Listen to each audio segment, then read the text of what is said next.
Well, if we do end up getting the 2026 World Cup here in the United States, there won't be any games in Chicago. So Chris and I and TJ are all going to have to travel somewhere to go watch the games because they ain't going to be here, it looks like. Yeah. This Yeah, is how about US Fan that? TV. Although, I mean, see, I was going to wait to get into this, but I will say I could fully see Chicago pulling a Chicago and going like, "Wait, what? Nobody said that," and like just reversing course completely if we should win it. And This is Rom now. This but is not this true, is true, I Rom. guess. It's But it's um, I I mean, know. it's a totally understandable point of view. Well, You know, FIFA's doing essentially what the NFL does to cities, where it's like, oh, give us all this stuff Right. at It no is. cost to the league anytime they win a Super Bowl. Like, So the I things that they want, we should tell you. So this all came out today. News broke late last night that Chicago, also Vancouver, two cities that you really want to have in this bid, um, are pulling out. And I will point out that these are two cities that have decently recently dealt with the IOC. Vancouver had the 2010 Winter Games, and Chicago was a finalist for the ones that ended up going to Rio in 2016. And they both said, this is a little much for us. And they were willing to deal with the IOC. well, So, I'll go a step further. If you look at some of the other cities that have dropped out subsequent, Salt Lake City is one of them who really had yeah, to deal with the IOC. yeah, They're the ones that blew up the IOC. And then Charlotte, Vegas, in their new stadium said, nah. Detroit, Phoenix, Tampa. That's a lot of really nice stadiums that have all decided we're not doing it. And the only one that didn't even have the stadium that was close to it was Salt Lake City, but I'm guessing they were going to upgrade. yeah. yeah, Los Angeles had to be coaxed in last minute by LAFC. It seemed Chicago's problem, at least, was that the taxpayers were going to be on the hook for way too much. Now, the things that it was funny because it was being reported as, you know, SI or whoever it was had obtained the documents, and then everybody kind of realized that one of the reporters found it on FIFA's website. The demands for what the host cities have to be, although FIFA buries things on their website apparently. But the three things that FIFA is looking for, um, they want the big one to me is that they want taxpayers to assume the entire bill for both security and the liability should there be a terrorist or other type event in the host city, Well, which is huge. And then the other two things before we get into it are a 10-year tax break, which is not yeah, that's nuts. unheard I of, but mean, we don't need it for 10 years. I mean, and yeah, then the craziest one, and this is not a local government issue, and I don't see how this even happens in the United States, but in print, they want to move unlimited amounts of US and other currencies both in and out of the country untouched. and I'm going yeah. to Think about that. It's like That money doesn't sound laundering. shady at all. Yeah, That's basically money it's not. laundering for It's the not like Swiss money nonprofit. laundering. That is. And when I believe Rom's statement, and I believe it's the same one that they had from Vancouver, is this is not flexible. This is not negotiable. This is what FIFA wants in order to be a host city. I'm guessing they're going to get most of it because it's FIFA and they're going to get that. But The that one thing I see, though, some of those rules are bound to run afoul of international law or at least international governments. No federal government, like, FIFA has this thing of you can't have your federal government interfere with your FA. But they're also asking for things that FAs have no control over. Right. Like, Yeah. Like the currency you thing. need There's no way government that, participation to yeah. say you can move money, move more than $10,000 worth of cash. You need government approval, basically, to sign off on something Right. like, oh, you cover all the liability. Yeah, what government's going to give that up? Which means in a sense, they're rigging it for third world countries, effectively, where they can do these things like the kangaroo courts that they had in South Africa and Brazil. This is stuff that Realistically, federal Morocco's not governments telling them in no. any kind of Western country, or really any kind of, like, it doesn't even have to be Western, just like any mainstream, any sound federal body is not going to allow things like this. So you're sort of forcing their hand in a sense to do something. And to me, that just reeks of the rigging this for all the same reasons they used to rig things. They're just finding a way to do it out in the open. Like, oh, we're going to change our rules so that the deck is stacked against any country with a strong federal government. I do enjoy the fact that the bids have to be in tomorrow. Everything with the U.S., Canada, Mexico bid is public. You know what the cities are going to be. It's down to 23 cities. The Morocco bid is still, no one has seen it. So the other interesting thing that this time around, every country gets a vote, and you know how that goes when the whole patronage issue and block voting come into play. Every country gets a vote, but apparently we're going to know who every country voted for. So we're going to see, hopefully there's a little more transparency in that regard. But, you know, of course, I've been a part of votes on things before where votes were counted out in the open and still the numbers didn't add up because amazingly somebody didn't count right, or they found a way to miscount certain things because that's what they wanted to happen. So who's to say in a completely corrupt organization that same thing isn't going to happen? I'm to say, I guess. I'm to say. I'll say it's bullshit. Even out in the open, I don't trust the votes. Well, and I'm going to step forward here because you kind of raised a question for me, Chris, because this sounds like a really good question to ask. If the United States, Canada, and Mexico win the bid, two questions. One, how many FIFA executives get arrested when they step foot on American soil? And two, will Vegas put a prop bet for this? I still wonder if England the whole FIFA investigation is dead. We haven't heard a thing about it since the change in administration. With no Loretta Lynch, I wonder if that office is even following this anymore. I mean, for as much as FIFA has made it sound that like Donald Trump has been a bad thing and, oh, we might not give the World Cup to you, like all in all, I think the Trump administration has actually probably been a good thing for them because the changeover, from all we can tell, killed the investigation into them. Guys, Jeff Sessions has racism to protect. He has no time for some ball kicking. We ain't going to be protecting the ball kicking. Sorry, I want to throw one other thing in there. And this was during the Olympics in South Korea. They were talking about this. After 2000 or 9/11, they said the cost of security, if I recall correctly, went up by about 30% over because of the increased cost because of 9/11 over what it was previously. And that's why it seems like this whole concept of the security is all on the local government. They're going to have to pay for it. FIFA's not going to have, and they're not going to take liability. That to me is one of the big expenses that are still facing everybody. And I think that's the other part of what's causing cities to drop out. The liability thing is the deal breaker. That's got to be what the cost to insure something like this. And then the assuming the liability. Yeah, that's the biggest deal breaker for them all. I mean, here in Chicago, I can tell you, Rom's not afraid to hand out tax breaks. They're trying to bring Amazon here with everything they got. But no, I mean, that's the point where, and the currency thing, as I said, is not a local government issue in the United States as it is. That's a federal government issue. It's the security and liability. And in Chicago 5 years ago, we had a NATO summit. So it's not like security is even an issue. It's assuming all of the risk. It's the liability, It's that's the issue. And I don't blame him. And you have to wonder if state governments, I guess to some extent I'm reiterating this, but if state governments are going to allow some of this, beyond cities even, there's who's going to cover the liability of this? When you look at what Detroit has done to essentially the state of Michigan, if something went bad in one of these cities, it would effectively do the same thing to that state, and the state goes bankrupt. But at the same time, what city or state is going to allow that? At the same time, we know that FIFA likes countries where there needs to be lots of infrastructure built because infrastructure means construction contracts and that means money. But Morocco is a different animal than Russia or Qatar in that Morocco doesn't have a crazy amount of oil money.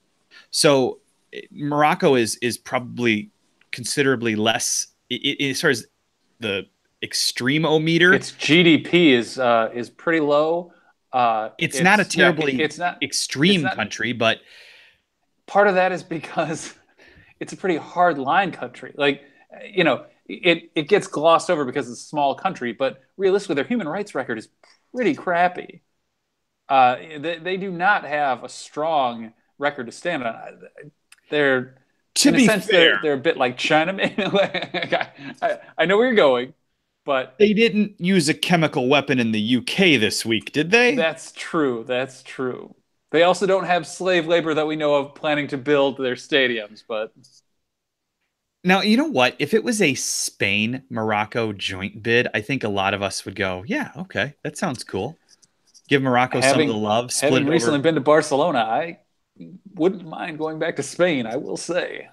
A Spain-Morocco-Gibraltar bid. I don't know that there's enough room in Gibraltar to expand their stadium to the point that it could host, but it'd be cool. Well, I think the cool thing about Gibraltar, see the road perpetually shut down so they can land airplanes. So they can land the planes. It's a place I still want to visit. But yeah, TJ Sala is right on that. Morocco has a lot of bribe money. No, that's right. Absolutely true, and that's why these small countries benefit. Is that realistically, the U.S. has more money than all these countries that we've been seriously competing against, but we're not the ones to pay the kind of bribes that FIFA is looking for. So even though the organization as a whole might make 10 times more money to come to the U.S. than it would to go to Morocco, individually, these people stand to make way more if they go to Morocco. Why is Sepp Blatter advocating for a World Cup in Morocco? It's spite not because, and money. Yeah, maybe. It's not because he is looking out for the best thing for FIFA. He's looking out for... Why is he even opening his mouth at this? Because I assume... Absurd. I don't believe he's truly out. He's out in the same way that, like... Putin was out when... Exactly, yeah. He was prime minister those 4 years. Yeah. I was going to say, Pat, you kind of answered your own question as to why Sepp Blatter's still hanging around. Spite and money. That's why he's... Yeah, I mean, it's two strong motivating factors, to be fair. Well, I was going to say, and the third motivating factor to me is if it's in Morocco, he avoids extradition when he steps foot on the United States. He's just not going to come here. No, absolutely. But yeah, I still feel like there was an AP piece that I sent you guys that came out tonight that I still feel after reading it, even though we're not willing to play ball with everything, especially in certain cities, I still feel like we're going to get it. And we're going to get it by default almost. In a sense, yeah. I don't think Morocco can get the job done, but I think, there's a chance they may get the chance to because, Africa has 54 votes, I believe. So, I mean, that's a huge percentage if they vote. Presumably they've got all those locked up from the sound of like what everyone has said about the votes coming in Africa, that everyone there is supporting this. But, South Africa didn't have all these stadiums in place either. FIFA was more than happy to find ways to help them build them. That's the thing, yeah. There's more opportunities for kickbacks, more opportunities for graft in Morocco.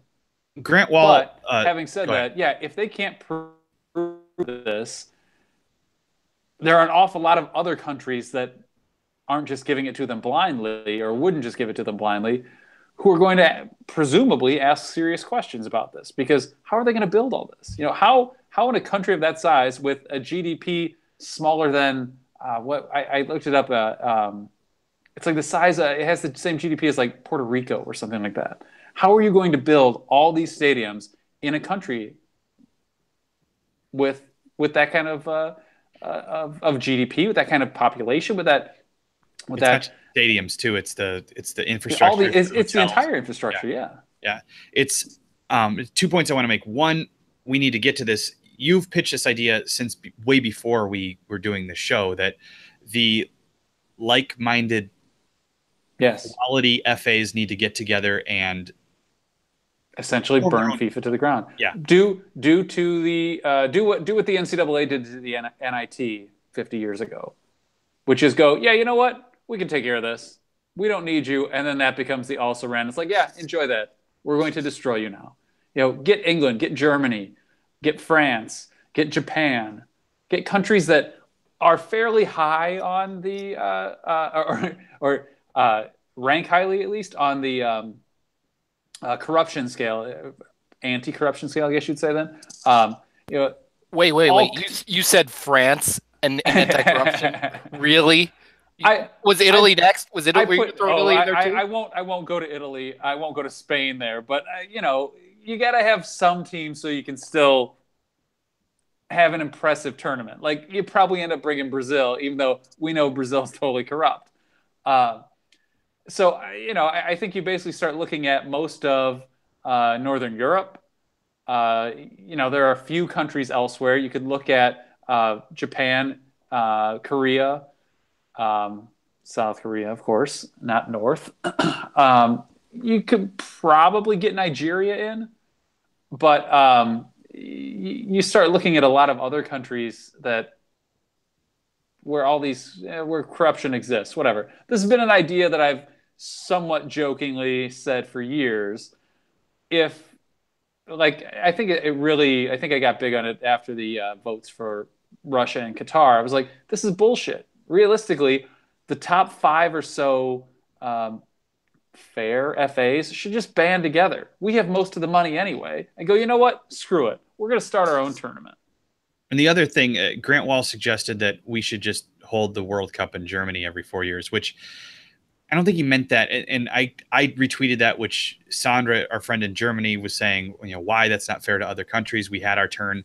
The point is not that Germany deserves it. It's that Germany could do it, and it takes away this whole bidding process, which has become such a problem that it's going to ruin the thing that we love the most. It's going to ruin the World Cup because people keep getting greedier and greedier and greedier, and it keeps going to worse and worse and worse locations. They need more apartments for their cats. And it's going to ruin it.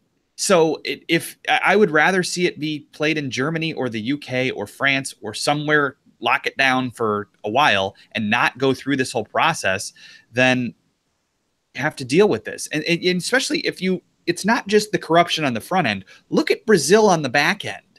Yeah. The unrest that's down there because of what they did for both the World Cup and the 2016 Olympics. It's, with indictments at the federal level and massive wide-scale protests. A lot of people in Brazil would probably rather, as much as they love soccer, probably more than any country on earth, a lot of people would probably have rather not hosted that thing.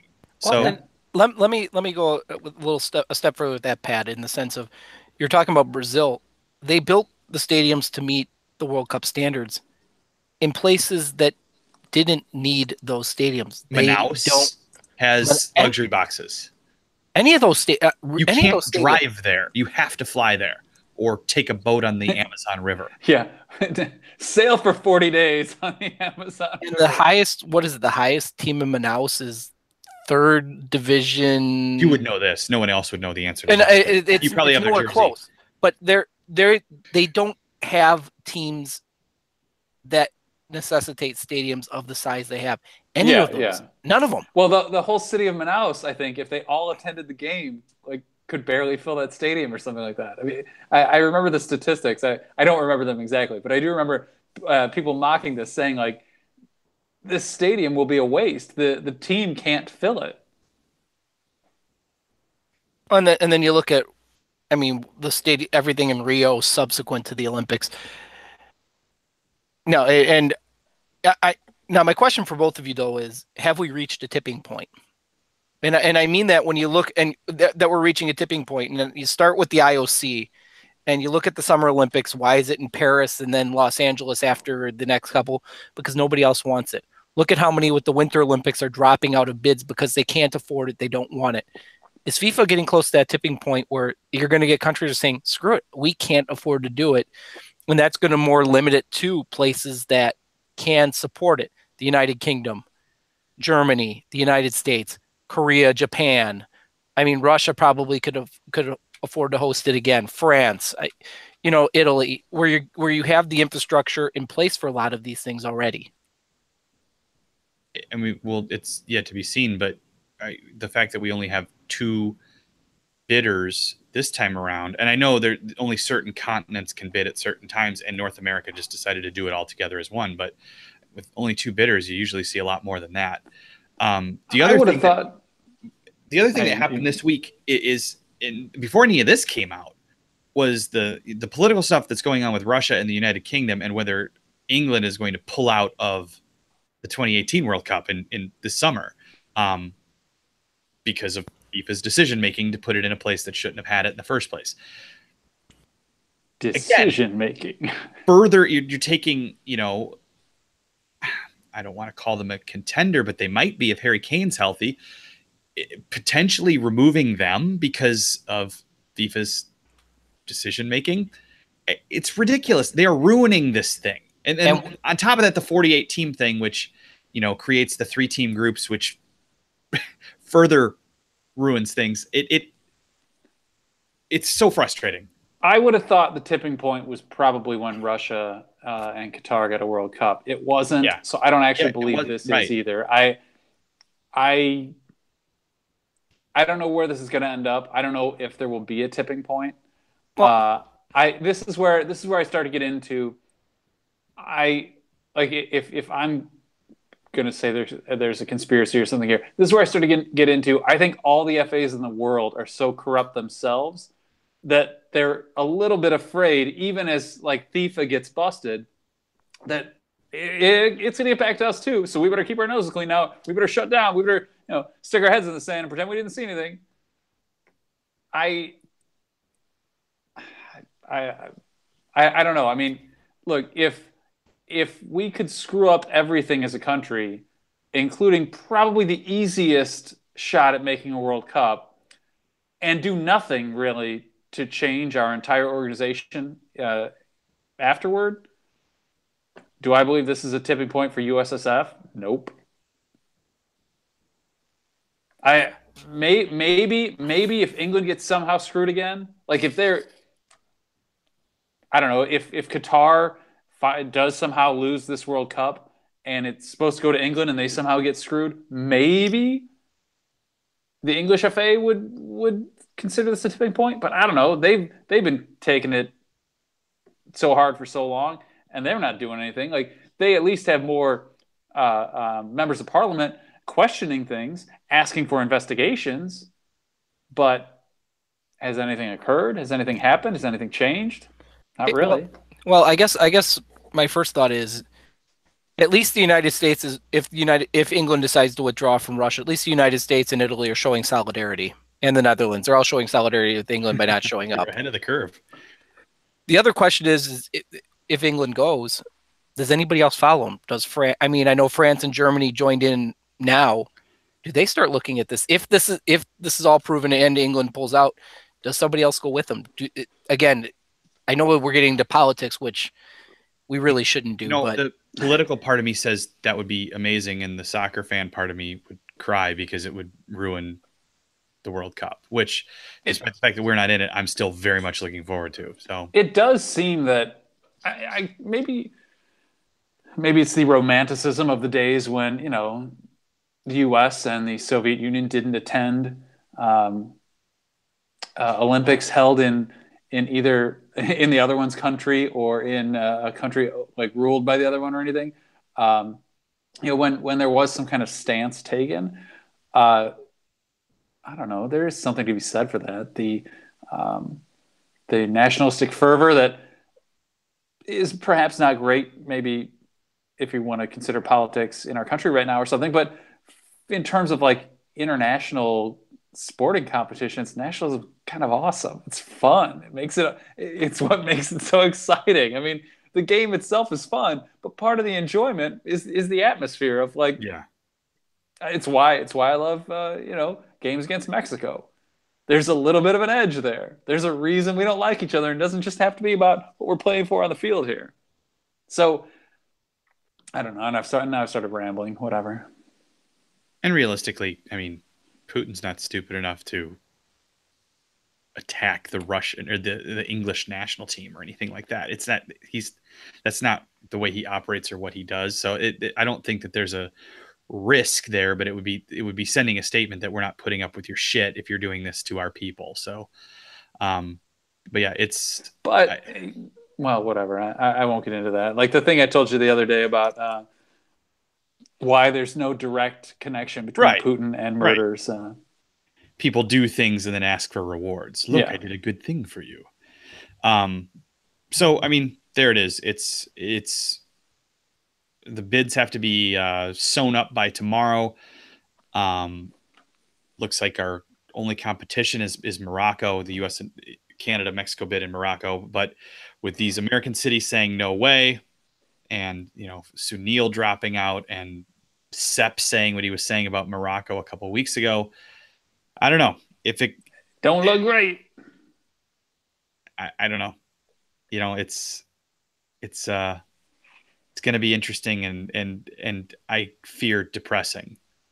Because even if we do get it, I'll be happy. Part of me will be very happy. Like, it's just like if Chicago had it, I would be thrilled to go to a game here, but I wouldn't want the taxpayers of Chicago to have to deal with FIFA's bullshit. So I give fuck that. It's Chicago. they deserve it. I mean, Chicago deals with a lot of, and you're talking about by U.S. standards, a very, very corrupt place. So, TJ Sala with the comment, Mexico needs to use all their corruption powers to help this one through. Mexico knows how to get this done, I think. It's not going to be Canada. Bring on your powers of corruption. No, Canada will just continue to apologize for the United States. So I think we're on the right track that way. It's also sad, can I say, that Vancouver is not a part of this, because Vancouver is my favorite city in North America, I believe, that I've been to at least. It's phenomenal. It's amazing. It would be a great place. Although the U.S. wouldn't play there, so we wouldn't probably go there and visit it, but it would have been cool to see. And Kyle Beckerman would have been there for sure. He's got the new haircut and everything. I think he's cleaned up his act. I don't know. He's going by Carl Beckerman now. Should we talk about Concacaf Champions League this week? Well, I guess while we're on U.S. soccer, maybe we should talk about the GM job. Oh, yeah. No one wants it. It seems fairly reasonable. Like, when you consider all the problems with it, it's unclear what your power would really be other than to hire and fire the national team coach. You have there's no input on the youth program, and it's unclear who you'll report to because Dan Flynn probably won't be here soon. So the president of U.S. Soccer won't have a CEO in between you and him. And then what is your role beyond firing the coach? But in the meantime, you don't even necessarily get to pick them. Like, of the people that would you would think would, I don't know, be of a stature to hold that role, who wants such a thing?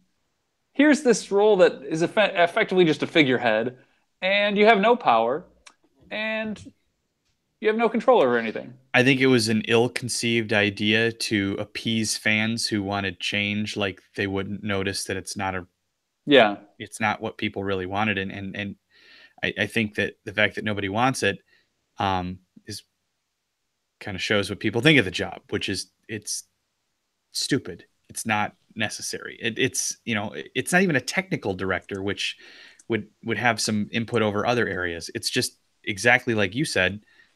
Okay, this person's the person who hires and fires the head coach and maybe puts a barrier between the coach and the president should there be any issues. But unless you're here like immediately, you're not even going to be here to hire the coach. Right. Yeah. You'd be able to hire the next coach after you fire this one, so everything seems poorly run and poorly thought out at this point. And I think everybody at U.S. Soccer just needs to take a breath and chill out. You screwed it all up, but it's time to get it right, and get it right with a thoughtful, intelligent approach. Not, let's do this real quick. No, you don't have to hire a coach till after the World Cup. But Pat, they're all corrupt. they're all the ones causing all the problems. If they would just listen, right. if they would just listen to Twitter and its level of reality and its level of sanity, everything would be fixed. They should, if they did Pro Rel tomorrow, everything would be fixed. This is the reason why I have like I've said many times on this show, I like the idea of Pro Rel. Realistically, I don't think we're going to see it in the US for a long time because of financial barriers and other things. But the people who, not the supporters of it so much, the people who, the tinfoil hat fanatics. Brigade, yeah, the fanatics, like, I forget which one of them did this, but somebody put up a fucking picture of Martin Luther King on his birthday and related that to Pro Rel. Like, the Cosmos. It was the New York Cosmos. Believe it or not.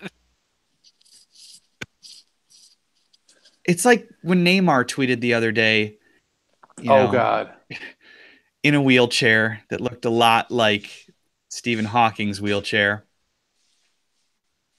Shit happens. We'll see you later, bro. Or whatever he wrote. I don't even remember what he wrote. It was nicer than that. But like, why are you taking a picture of yourself in a wheelchair and tweeting about? Well, and it was such a like, hey, picture bound. in a wheelchair. It was like he was celebrating. It was like, oh, this is so out of touch.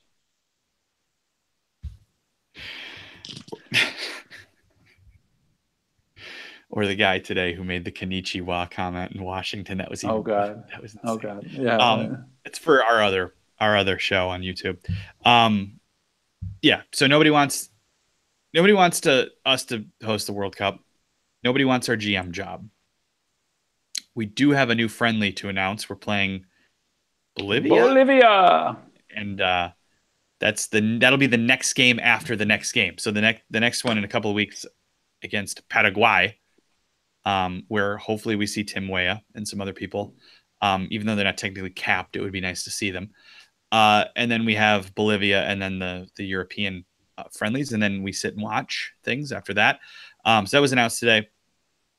So things aren't good in the U.S. soccer world, but things are a little bit better when it comes to MLS teams and Concacaf Champions League, because we have 2 of the 4 semifinalists. We have Toronto FC and New York Red Bulls both won.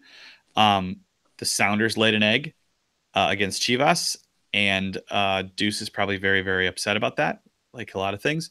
And Club America is the 4th team, right? So is this the end of the line for I think Toronto's our best chance, MLS's best chance? You would think it is. Are the matchups announced? Do we know I haven't who's seen playing them yet, or no? Good question. It's a good question. Because I mean, if Toronto and the Red Bulls are playing, one of them's making the final. But if not, maybe we don't see either. But I think Toronto's a really, really good team. They're definitely, I think, the best MLS team ever, the best team the MLS has ever put into this competition. And it seems like the MLS teams are taking it a little more seriously.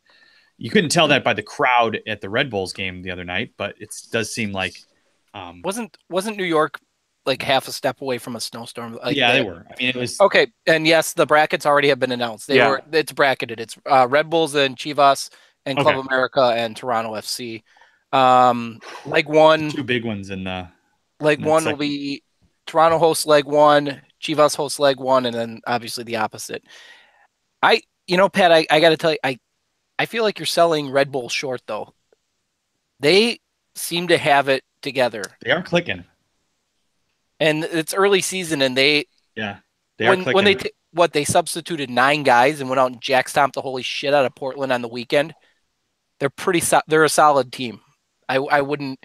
There's a reason why they let these guys go. It seems like they figured out how to build their team up through their academy system. It may not be guys you've heard of, but there's a reason why they let the guys you've heard of go, and the ones that you have heard of that they keep. There's a reason why they keep them too. It's like they seem to have it figured out pretty well in that sense. If the brackets were reversed, I would love the chances of more so Toronto and Club America. Not sure about that. Gonna win the whole thing, but I guess the thing with Toronto is they can put 9 behind the ball, just leave Giovinco and Altidore up top, And that's still pretty fucking scary for anybody in this region, that they can still do things with just those two, where most teams can't get away with that. You'll put one or two up there and they'll just get absolutely eaten alive. Those two on themselves taking on 3 and 4, you still like their chances pretty well. And that's why I think Toronto stands at least a lot better chance, per se, against Club America, against anybody, really. Chivas is like 15th in the Mexican table. Is that right? Like they're really, the last I checked, they were really low. So this might be their focus. It's sort of like Arsenal in the Europa League. You are correct. Yeah, it seems like this may be Chivas putting everything into this. So, whereas Club America has to fight Santos. So there is that possibility. But I don't know, man. You're looking at effectively the two biggest spending teams in Liga MX in North America, really, versus a couple of MLS teams. So I wouldn't sell in the spending department. I wouldn't sell Toronto short, but true. But like we've talked about many times, the bottom of the Mexican rosters are a lot more. There's a lot more quality there, and they're a lot better paid than the bottom of the MLS rosters. Top of the MLS rosters, I mean, that Toronto's got a lot of guys that are making a lot of money. So and by the way, I thought I saw somebody post last night that Chivas has more wins in the Concacaf Champions League than they did in Liga MX in this half of the season so far. So Francisco says, if Josie's called to the game against Paraguay, is it okay for him to just walk out of the stadium? I really doubt you're going to see Josie called, but I hope not. It's what's the point now? Like, whatever. We'll just get back into this discussion. God, why send him back? I think the team's going to be mostly European, or with a few guys maybe from Mexico or something. I hope so, because it's we should. We'll have to make our predictions on Tuesday, right? Because when will the roster come out? Don't tell me it's already out Sunday. It would probably be out Sunday, right? We should have made them already. If we were I started to think about mine. I was going to bring it up on Tuesday that we should have done that, but then we started looking at Concacaf Champions League games being on. It was like, well, whatever. Hopefully Pulisic's flu is over with by then. He did not play today for Dortmund when he crashed out of the Europa League.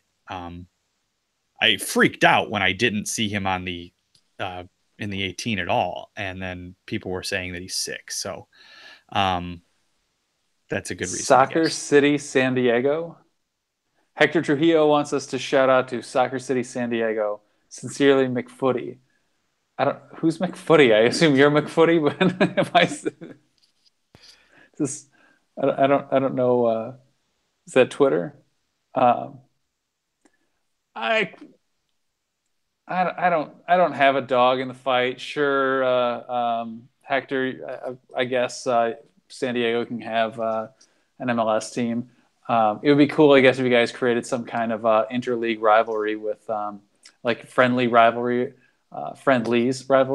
with Tijuana. But I don't know.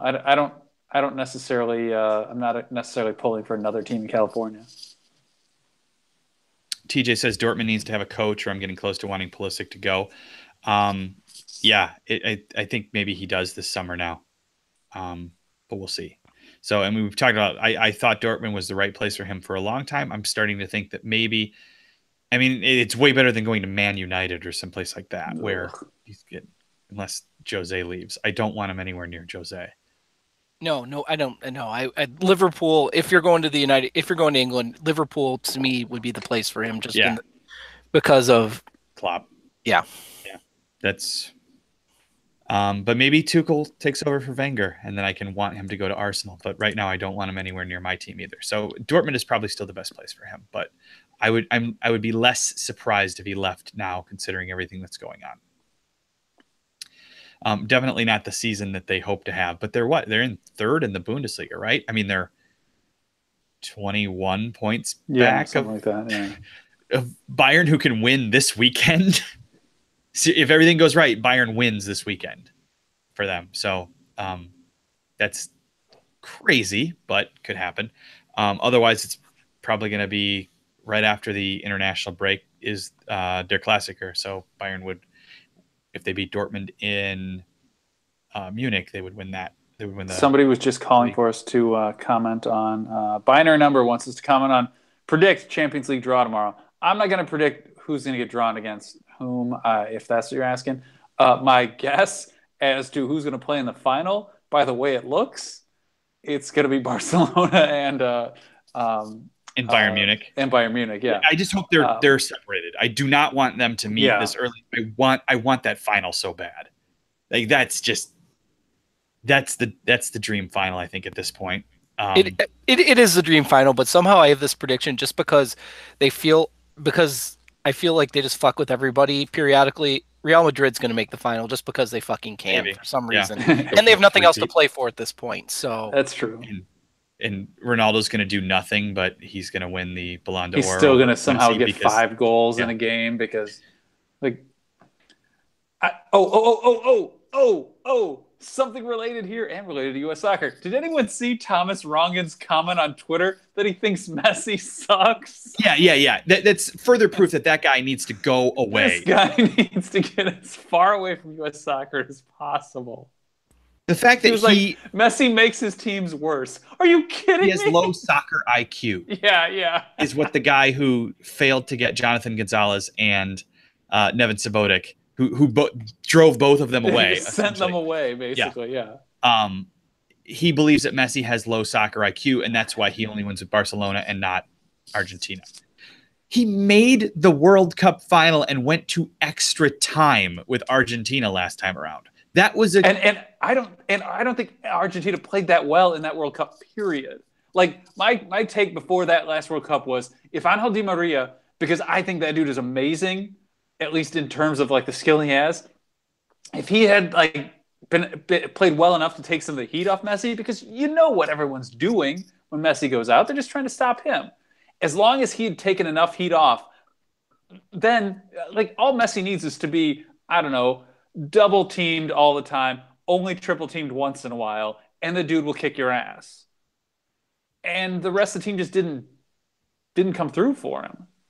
You know, like I have a friend at work who's from Argentina, and she's always complaining about how Messi, that he doesn't show enough heart when he plays for the national team. And I laugh that this is something only an Argentinian would complain about. But at the same time, I'm like, you look at that team, and sure, I suppose the problem does become you have a bunch of guys who would otherwise be stars, and they don't like being second fiddle or third, fourth, fifth, sixth, whatever. But I'm sorry, certainly if he wins the World Cup, I'm handing best player of all time to him. I'm putting him above Maradona because that dude is amazing. Now, speaking of Maradona, because I've got to ask you this question. Take away the cocaine from Maradona. Does he? Oh, I know. I've wondered the same thing. Like, or maybe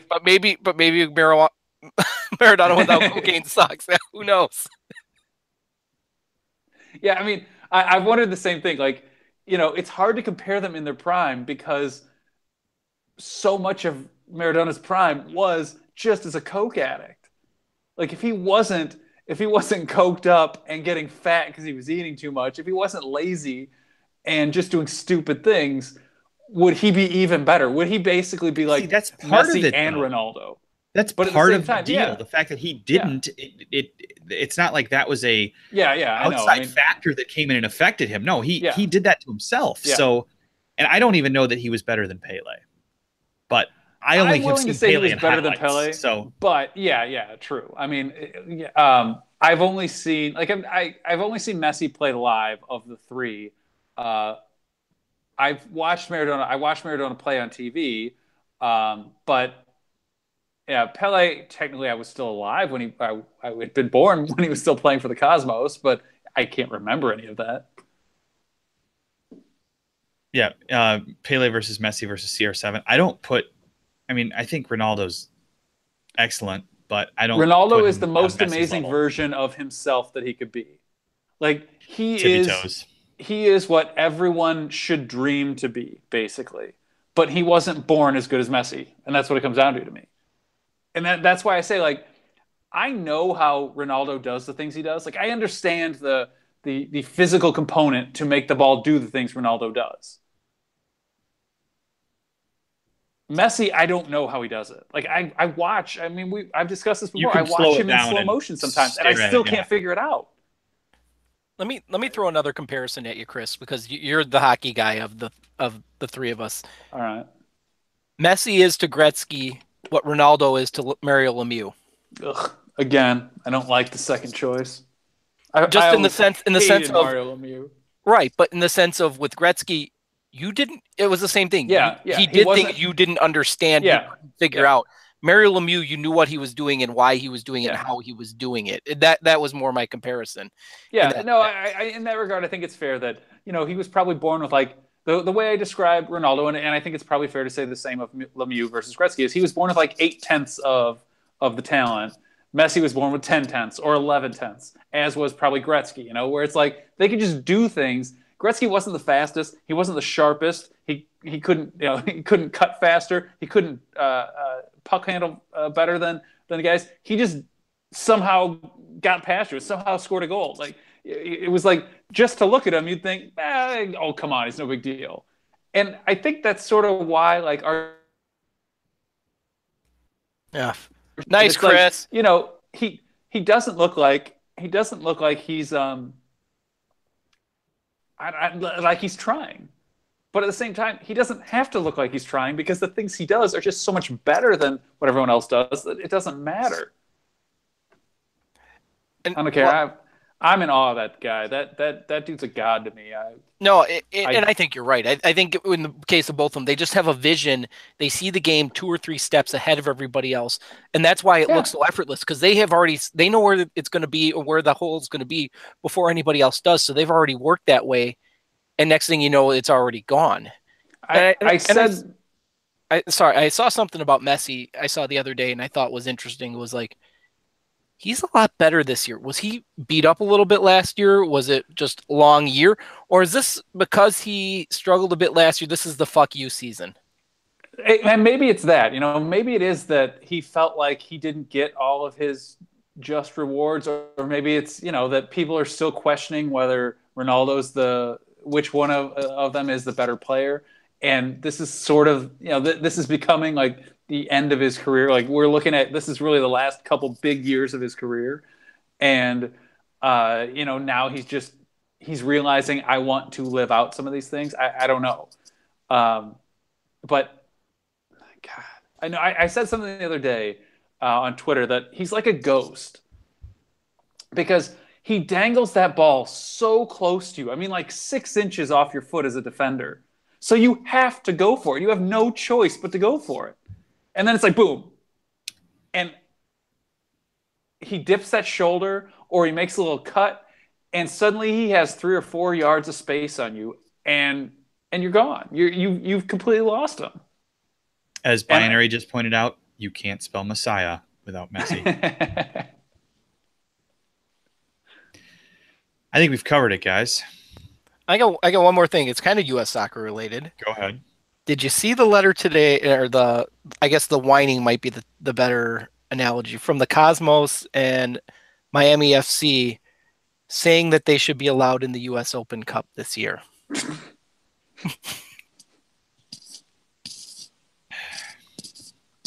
There's actually the Cosmos. It's like they have no shame. Actually, I shouldn't say it's like. They just have no shame. Rocco, and you can find it on the Cosmos Twitter feed. Rocco sent a letter to USSF saying they should be in the Open Cup this year. Although one of the qualifications to being in the Open Cup is you have to be in a league, but details. And it even went as far to say who should be kicked out of the league, out of the US Open Cup, so them, Miami FC and Jacksonville can be in the U.S. Open Cup. It was like, get rid of the first tier team, USL teams like Las Vegas and Fresno, and you should let us in. I thought we needed some comedy for tonight, so I thought I'd throw that one in there. Pat, you can't even pick your head up right now. So fucking delusional. All right, this is US Fan TV. We do shows typically on Tuesday nights at 10 p.m. Eastern, but lately with nothing going on, we kind of shift it to when stuff is going on. So sometimes we'll be on Thursday nights. You know where to find us, though. Follow us here on YouTube, and you turn on notifications, and then it'll tell you, hey, they're going to do a show, and then you can stop whatever it is you're doing at that moment and watch us, because that's what I think we deserve. We have all the social media. You know that. Twitter, Facebook, Instagram. We really only do stuff on Twitter. So that's the one to get us on. If you want to talk to us, Twitter, hit us up during the week. We'll talk to you. Yeah, follow us on YouTube. TJ, do you have any final words? I've got a whole lot of nothing tonight. I think you kind of covered it well. Please, if you're following Pat on Twitter, please keep him company. He's bored during the day, so that's my parting shot for the night. I wish I was more bored than I am. Chris. UCL draw is like 1 o'clock, I think, tomorrow. Well, Central. I think that's right.